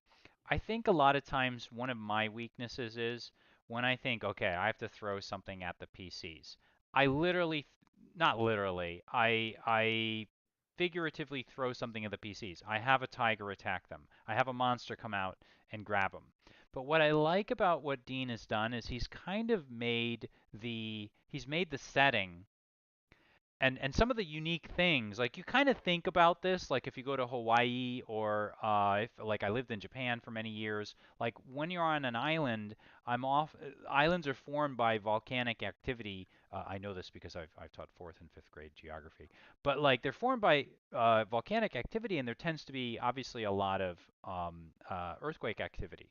And what I like about what Dean has done is he's kind of taken the island and he's given it a little bit of character and done something kind of unexpected. Like how many times has a tiger or a monster leapt out at you, but then how many times have you actually, been in an earthquake in a game, and had it reveal something which is going to maybe lead you on to the next encounter. So I like this idea a lot, Dean. Once you feel the tug, then I'm assuming the player characters are hopefully going to follow the hint. Yeah, but see, there's two ways to go with this. Player characters might be overly cautious, and that's nothing. There's nothing wrong with that either, because that just gives me another way to kind of flex my Mm. GM skills, muscles, so on and so forth. So let's go on the assumption that the players don't take that. Wait a minute, we need to go back to town, back to the marketplace. We need to gear up because we don't have what we need Oh, to go okay. down in here. So then Okay, you're prepped in case they don't go in there. You're thinking in absolutely case they don't go in there versus if they do. So then correct. what are those two routes? How would you prep them? Are you going to just sort of play it by ear again, or are you going to Basic preps for that. Again, this is the saying that we all talk about it, and it's talking about a GM railroading players versus a GM who's guiding players. Because my thing is this: I do believe in rails in the game. It has to be. There has to be constraints and so on and so forth. But Anthony and I have talked about it 1,000 times, and we like to tell people, yeah, we do have rails. They're just roller coasters versus trains right? versus a direct line. Because the players don't know what's next, I can get you there any way I want to continue to tell the story. So it really doesn't matter. So yeah, how I prep for that is I don't, because I don't care. You know, you as a GM have the ability to make your encounters happen however you need them to happen and wherever you need them to happen. So for me, the idea of the player saying, no, we're going to go back to town and we're going to get the gear we need in order to do this job and make sure, we can survive and so on and so forth. Perfect. Go back to town, go do that. So now what you've allowed me to do is now that hole has been revealed. Mm-hmm. They're back in town getting their stuff together. Well, guess what? Now, one of the antagonists, lieutenants or lackeys or so on and so forth, Right. this is where the players are going to get their first major encounter with that. So Whether they go into the tomb, if they don't go into the tomb, if they go back to town. You know what I'm saying? If they're going back to gear up. That's kind of my thought process. I'm going to introduce that to them. Now, if the players decided to go down into the tunnel and start exploring, well, guess what? That's a whole nother set of steps. That's a whole nother adventure, portion yeah, of the adventure. because I would assume that like so I'm going to ask you in just a minute like who this NPC is and find out a little bit about that. But the way that I'm imagining it, and you can correct me if I'm wrong, and I'm sure you will, um, I'm thinking if they go into town, they're going to bump into this NPC because they're nosing around looking for stuff, and maybe the NPC has gotten a similar idea about where to go with the like Mm-hmm. to head into the tunnel, or if they go into the tunnel, this means that in that case maybe the PC has just arrived moments before or an hour before or the day before or something and has already gotten to this treasure or this lost god or something like that. Is that kind of like the process that's going on in your head right now? Well, the process really that's going on in my head is just depend. I have to be prepared for whatever direction the players go. And so what that NPC antagonist is, what happens is that what the way I would play it is if they went back to town, well, that NPC has been around and they've been observing you. They've been observing, they've been watching. And now it's the perfect time for them to make their play. Hmm. And they're going to do it, of course, you always got to have the early play, to get your artifact, Yes. to get your heirloom. So in that, So oh, go ahead. well, I was No, going to go ahead. You're say, about to ask a question. so with that in mind, are you going to build your NPC right now? Or Absolutely. okay, so what do you think then? Who causes the or who is part of this first major encounter? What is the NPC? I have to ask you a question first. Oh, What is the basic personality of your character? Is your character male or female? And is your character, just give me the basic personality oh of man, I hadn't even of really of thought about this. I'm of gonna Matt. of Matt. Yeah, I don't even have a name for him yet. I'm saying him, so I guess that means that he's a him. Um, so I'm thinking that he's probably a bookworm or a numbers person or maybe oh, you know what? Why not? He's a teacher. He's a teacher. And he's an English teacher actually. I kind of like this sort of trope idea that maybe has some bookish kind of knowledge but not really a lot of worldly knowledge in dealing with like adventurous stuff. I wouldn't say that he's probably a total klutz. I think he's kind of okay, but he's definitely no amazing like gymnast or anything like that. Um, so yeah, that's probably who he is, if that So makes sense. perfect. So perfect. You're, we'll just set the scenario. You've gone back. Jomo is taking you back into the market square. You guys are, he's helping you get the proper equipment to, go down there. So you have a couple of canteens, so on and so forth. And you're at the, let's just say you're at the spot where you're going to buy um, a yeah, because he tells you you're gonna need you better, you Oh, Westerners know like your firearms. yes, actually, you know what? I have a funny feeling that's probably what my sort of completely clueless, not completely, my semi-clueless character would do. My semi-clueless character would have the power ring, probably not, or I'm sorry, the power medallion or the power pin, whatever it happens to be, and they would probably still not trust in it, and they would want to go the cliched American way, which is to go get myself like some sort of a pistol, some sort of firearm or something like that. And so I would probably, and let me ask you if you would allow this, because I sort of feel like we're playing now at this point. Like, I would probably ask my guide, ask Jomo if he knows of a place where I could purchase a firearm in Hmm. town Yeah, somewhere. and he, like I said, he takes you to the market square, and there you meet old Bodie, and old Bodie is your typical gruff, 5 foot tall, shaggy beard, bald guy, you know, and he speaks with a really thick New York accent. He's like, "What do you want? Who are you? Oh, Who are you? And what are you doing here, buddy? What? I I mean, would you don't get probably I would probably be not necessarily excited, but kind of happy to and relieved to find somebody that I feel like, well, he may be from New York and I may be from Boston.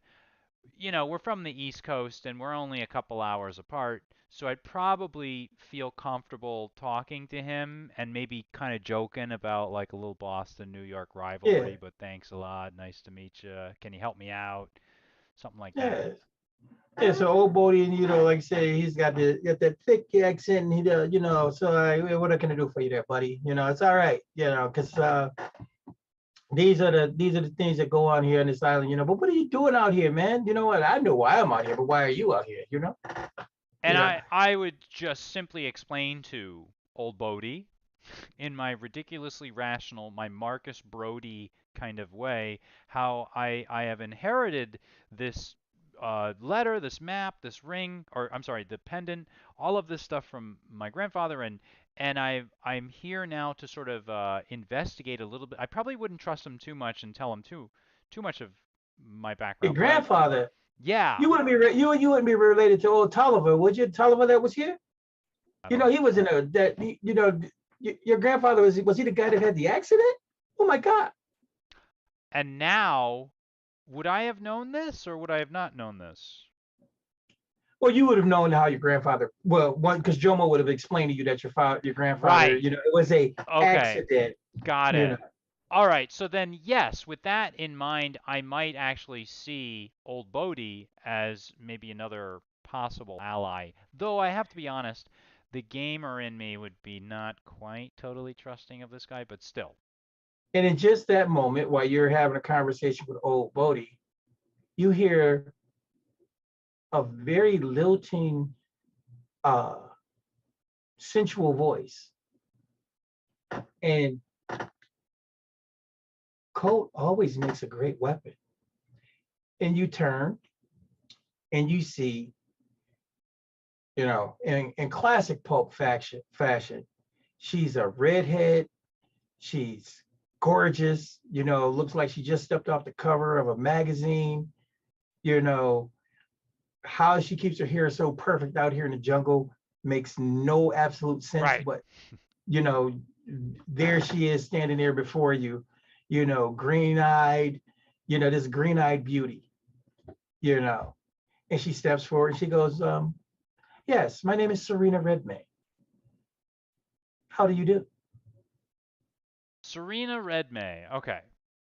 And Go ahead. she says your name, So you're Tolliver's grandson. He was a good man. Are you?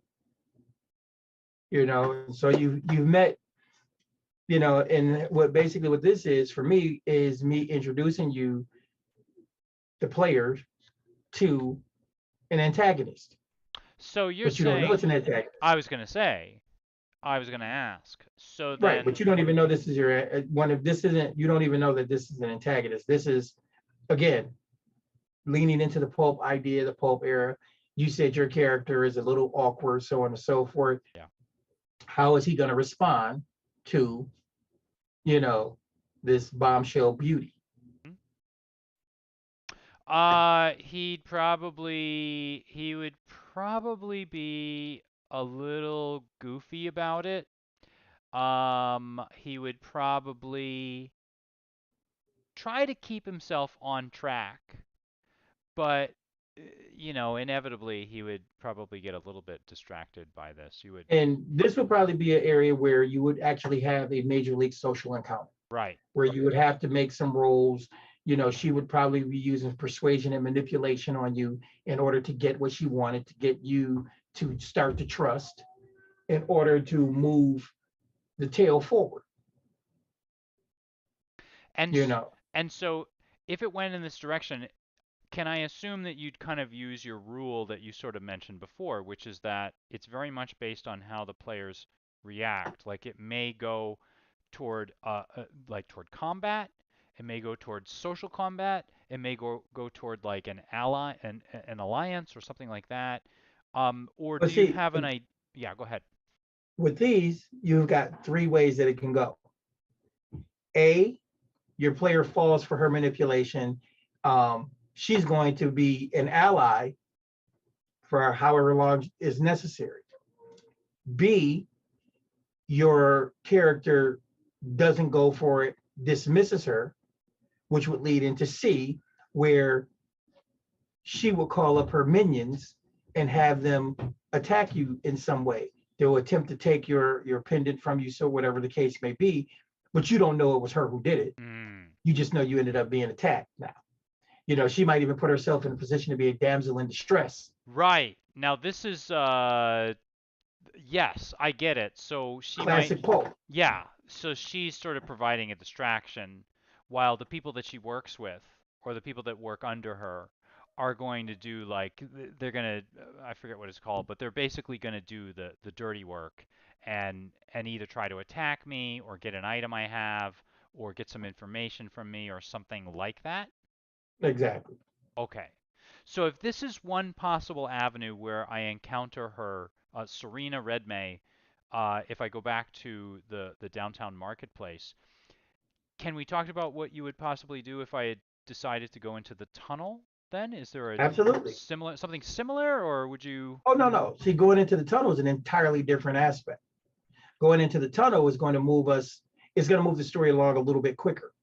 And what that's going to do is bring you to the point, okay, so you follow the pendant as you walked in, your pendant glowed slightly, and you just felt a slight tug on your lapel. Nothing major. But as you move into the tunnels, the pendant lights up. It glows. It actually provides light. Right. It's providing light. And how it's providing light isn't that it's glowing so brightly that it's doing that, but as you walk, you see that this tunnel is actually man-made, and there are runes and hieroglyphs on the walls. And as you walk through, they light up as you go through, you know, which gives you enough light to see until you come to, probably let's say 100 yards or so until you come to a door, or not even a door, just it looks like a stone slab, but it has the pendant, it has a spot that would fit perfectly, Ah. and you can feel that tug again. It's almost like it's calling to each other, you know. And so I would say, well, what do you do? Right. So you've led me there. So of course, to be honest, I know exactly what my character would do. Probably would hesitate for just a short moment, shrug, and place the pendant into the area, the hole or whatever, the outline of where the pendant should go on the So stone when you door. put the pendant there, you see these strange writing, strange runes, hieroglyphs, whatever, they appear across the top of the stone slab.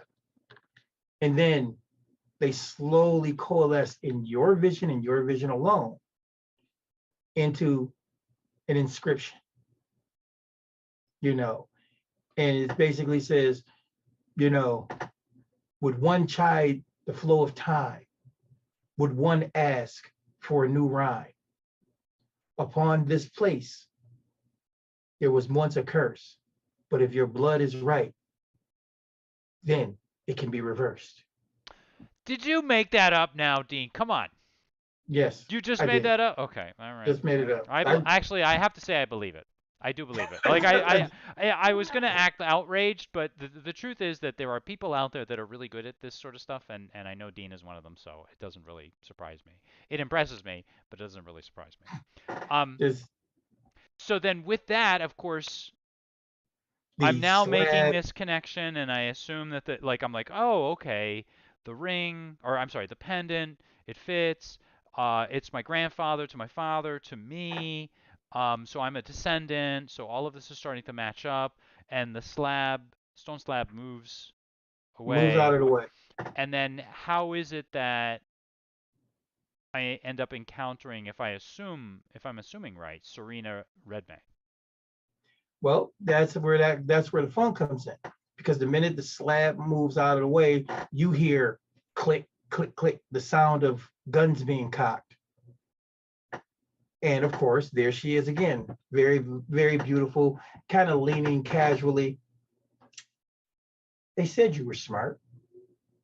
She'd say something along those lines, Mm-hmm. you know.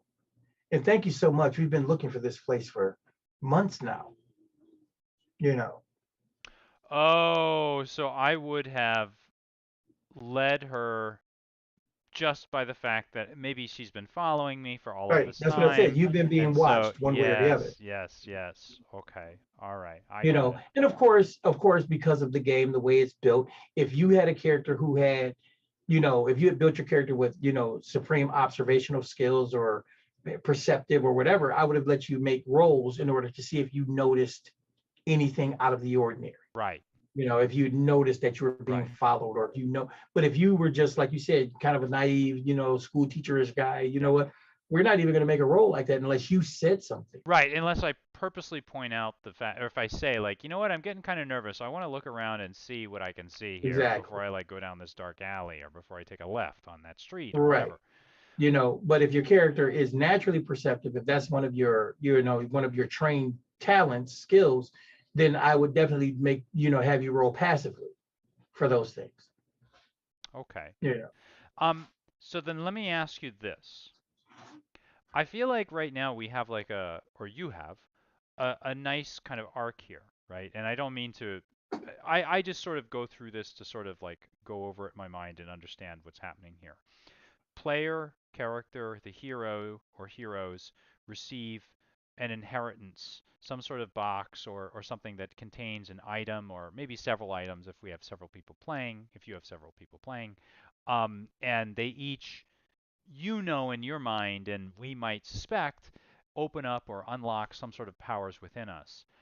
There's a note that leads us to a certain island, and we get onto a certain boat in which the antagonist, possible antagonist, is Bartholomew, uh, might be a problem, or might be a savior, or might be somewhere in between, or neither.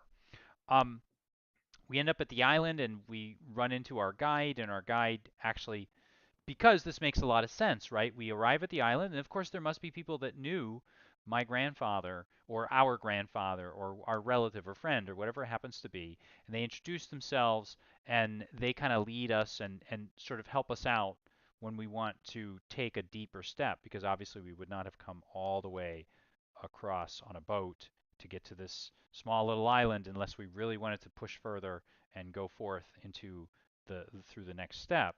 So once this happens, we've now encountered Serena either at the marketplace or here in the tunnel. Mm-hmm. Are we building So, to? Oh, go ahead. I'm sorry. so these, and again, these would have been questions that I asked early on during our, our earlier portion. You said you rebuilt him as a normal guy. Mm, I gave him little artifacts, so on and so forth.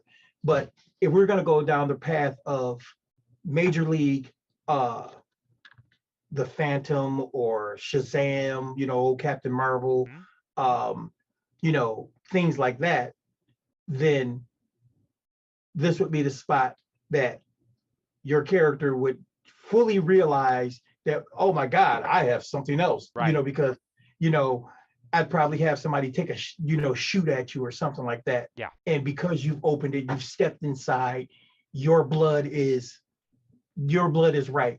So instead of you being cursed, you're blessed with these abilities. Right. If we're going to stay on the path that is going to be more like Alan Quartermain, Indiana Jones Hmm. conceptualization, then what's going to happen there is that's when you're going to get some help Mm, from mm. and from an unknown source. So that unknown source may have been our ship captain. Right. I was going to So, say what's interesting, and here's the thing that I find really interesting, and I don't mean to interrupt you, but oh no, you're fine. I- There's no I'm interruption. sorry, everyone. I'm trying to ride a line between observing what the game master is doing, and letting and sort of understanding it, and also hearing what the game master is saying. And what I find really interesting here is that my inclination at the very beginning was to make Bartholomew just bad and have him attack. But what's interesting about your idea, where it depends on how the players interact with him, is that you're sort of saving Bartholomew, like depositing Bartholomew as something to Mhm. bring back, as someone to bring back later. And you know what I suddenly see now that you kind of mention this? I mean, at this point, depending on how you treated Bartholomew, you could have Bartholomew come back to help the hapless like PCs who think that, and maybe Bartholomew heard what they were doing and has been kind of like keeping an eye on them. Or if they were mean to him or they cause a problem, you could have Bartholomew like be an ally of Serena Redmay, and have him. Am I going too far with this, or is this kind of your No, you're thoughts on not this? Is going this too how far you at all. work? But see, what I would probably not do, Okay. only because I I have only because again, as a GM, Yeah. I've kind of already come up with the concept of your major league antagonist. Yeah. Bartholomew, if you pissed him off or whatever, and he was going to be another antagonist, Bartholomew might be just out for himself. I'd actually have Bartholomew show up and do something like, you know, steal everything. Oh. He overshoots, Serena and her So thugs. he's like a third Right. He's like a horse. third horse. Remember, he's an opportunist. Yeah. So depending on how you treated him, he's going to look at the opportunity Right. through various lenses. Well, Right. opportunity one, you pissed me off, so I'm just going to take all your stuff and I don't care. Yeah. Opportunity number two, well, wait a minute. This guy was pretty cool. He was nice. You know what? He might be on to something. Let me help him out because guess what? There may be something in this for me. This you is know. this is good, Dean, because now here's the other possibility which you have created, which I didn't see and now I do see, and that's a possibility where if if Serena and uh, myself as a PC and the others show up, and we get into an altercation, but then it turns out that everything has gone anyway because Bartholomew has taken it. This opens up opportunities for me as a PC to like sort of look at Serena and say, hey, why don't we work together and see if we can get this back? We'll make a temporary truce, and that just opens up so many like because I see. I'm sorry. ladies and gentlemen. I'm just getting very excited about what Dean's created, and I'm taking over here the stream. But is this kind of where you're going with it? Is that what you were thinking, or? I'm thinking exactly. I think these are all possibilities. Like I said, I like to leave the doorway to possibility open because another possibility, again, think about it for a minute. So let's just say Bartholomew comes, he double crosses, Serena, or should I say he just, he takes the opportunity for himself. Hmm. So you go on the stretch, throw the olive branch out to her, maybe we should work together, so and so, and she might look at you and go, well, what skills do you have? Hmm. We don't have, Right. That's right. who are you? And that's where again my NPC Jomo can come into play, and whisper in your ear, you know, there are Right. more secrets to your family than you know. Right. You know what I'm saying? So maybe, we could take it that route, so he takes you somewhere, and that's when, I can have fun because I like to do, again, because it's a pulp thing, we can have a montage thing. We have a discussion, we talk about what's going on, and then we do a montage, whether it's a training montage, whether it's equipment gathering montage, whatever, resource gathering, so on and so forth. But you do this montage, only to set the stage for you to move forward. Hmm.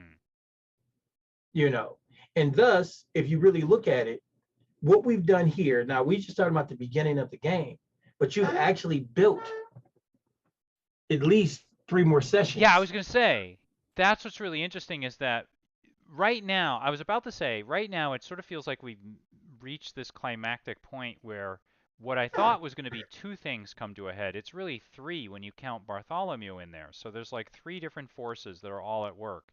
And I feel like this is a really good as far as pulp adventure goes. This is a great like climax to sort of or cliffhanger, maybe I could say, Right. to end on like a battle where all of this happens, and you sort of think that maybe this battle with Serena is the last thing that's going to happen, and you're going to triumph or whatever, but then you find out, like you get into the chamber, and all of the gold or the treasure or whatever is gone. And so at this point, you have the opportunity to either close up the game, or I mean, you can close up the game, right, based on what has just happened, and people are satisfied and they got a great adventure, and there's a hook, there's a cliffhanger for the next, and there's like you said, there's so many other places to Right. go with If I was running this as a one shot, that's where I would end it. Now everybody's like, oh man, yeah, I had a good time. I got to, experience this, da da da da da. Now, like you said, so if people wanted to revisit it, okay, let's do a sequel. So in the sequel, you find out that this guy, maybe is descendant. Remember, like the Phantom, it was, years of tradition. And you become, he learns his fisticuffs. mm, Or if it's like the Shadow, he gets this, thing, and he knows what evil lurks in the hearts of men, and he yeah, can cloud their minds so they can't see him. right, Or we could go down the Doc Savage route. What happens if, Serena, pushes you into, she pushes you into, this statue or whatever, and the statue is actually a portal. You're half stuck in and out. So, you come out, and you're the bronze man or whatever. yeah. You got so many different ways to go. And it's interesting because one of the things I sort of associate with pulp, even though I think it's a relatively new phenomena, like I think in the days of pulp there weren't like tons of crossovers. Everybody was kind of in their own universe. But then as a lot of these characters fell into the public domain or as just time went on, you saw a lot of crossovers between like between like The different. Shadow and the Phantom. Yes, exactly. You saw different crossovers, and what I feel like at this point is I feel like actually it would be really neat to play the game with like with different people playing very different pulpy kind of figures. And maybe what you can do is like your first game is maybe just about like it's a private game with one or maybe two people. Your second game, you add somebody else who happens to be on the island and maybe seeking this thing out, or maybe they're on their own little adventure. And then the third game has another person. And it's at the end, the real climax is when all of these pulp heroes kind of come together Exactly. and fight this greater evil. And maybe Serena's like a pulp hero Right. And in and that's of the herself. beautiful part. That's the beautiful part about it. You know, you don't have to make an absolute decision Mm, on anything if you are embracing the idea of interactive storytelling. mm. You let the players, you let the players define that for you. Yeah, And like you said, I think your one buddy described Neoseth, yeah, he put up the Defenders of Earth, which yes, basically what it would be, the early League of Extraordinary Gentlemen is literally what it is, these type things. I've run, just speaking of that, and I bring it up because it's funny because I've run League of Extraordinary Gentlemen, but I've run it for different eras. I've run League of Extraordinary Gentlemen in the 70s. And for the 70s, I had Steve Austin, which a lot of you don't know, but that was the right, $6 million man. right. You know, I had, of course, the Bionic Woman. I had who else was out there in the 70s? It just like I said, just like a lot of the characters Yeah, that were big time. I think I had Dirty Harry. I even had, I had, you know, Dirty Harry, Clint Eastwood's character as one of the league's characters, hmm, because he was licensed to carry. yeah. And he walked around with his 44 Magnum. So these are type things that you can always do. Yeah, and it's interesting because actually, while I was doing a little bit of research on pulp stuff, I saw a really interesting crossover, kind of in the vein of what you're talking about. I saw Django meets Zorro. And I Mm-hmm. sort of thought, I was like, oh my goodness, I hadn't even thought about it because I wasn't paying too careful attention about like when exactly Zorro takes place. But yeah, they're in the same era, and the interesting thing about it is that these heroes are kind of like bigger than life, and they bring like so many interesting things, like the heroes themselves in a weird sort of way, like in pulp fiction, like just in general, like their characters are so interesting and so like alive and so filled with like quirks and interesting histories and things like that. I had never thought about combining like a contemporary hero. I mean, even though he's from, he's from 100 and something years ago, like Django, and combining him with an old-fashioned hero, a Zorro, who came out of like decades and decades before. I never thought about combining them, but the idea of combining them to me had so much like interesting potential. I ran a game years ago. I had Zorro, the Lone Ranger, uh, the Rawhide Kid. Hmm.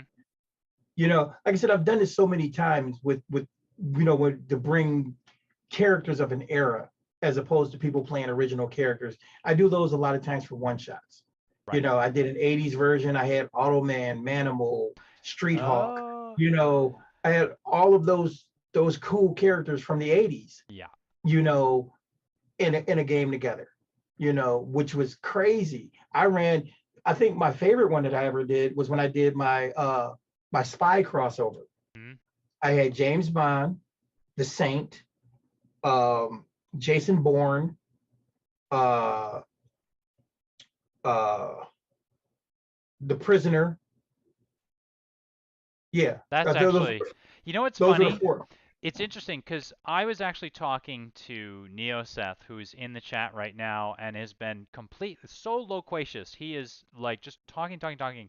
He was telling me earlier how Neoseth, was it you wanted to run a like RoboCop, Terminator? You got He-Man, Mad Max, RoboCop, and Ripley. Okay, okay, okay, okay. There we go. That's right. All right. I didn't even see that you posted. I should have been reading that. But yeah, like I like this idea of combining them and mashing them together and doing something like really interesting and different.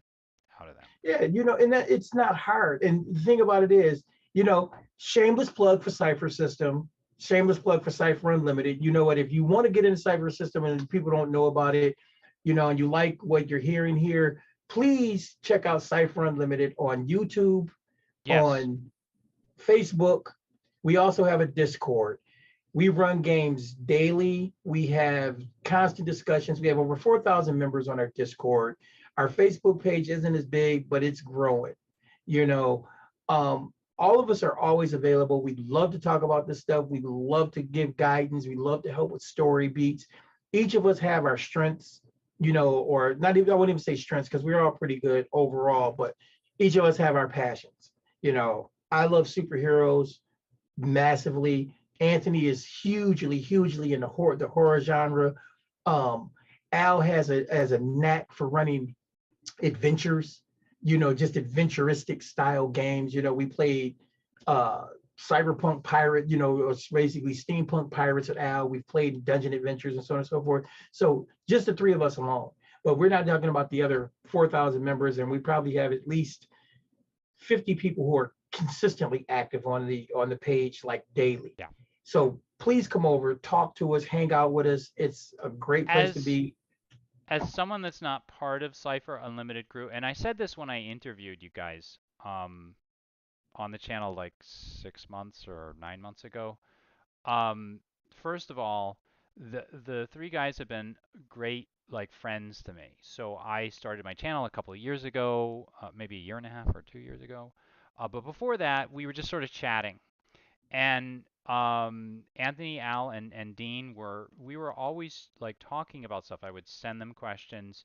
They would send me their ideas or thoughts. I really appreciated the fact that I could actually talk to them about it. And in a way, and Dean, like you and the others on your channel have kind of partly responsible for me running my channel anyway. I never really would have occurred to me unless I'd been talking with people that were doing it. And I do recommend, again, like I don't advertise stuff that I don't believe in, and I don't talk about things that I don't think are worthwhile.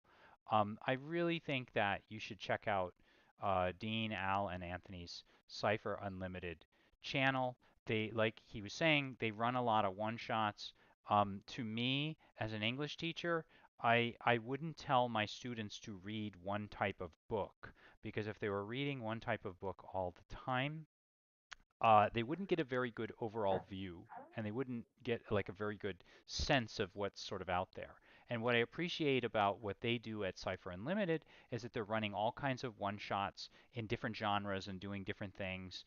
They even have, of course, kind of an interesting sort of cross section of this game called GM Roulette that they're working on.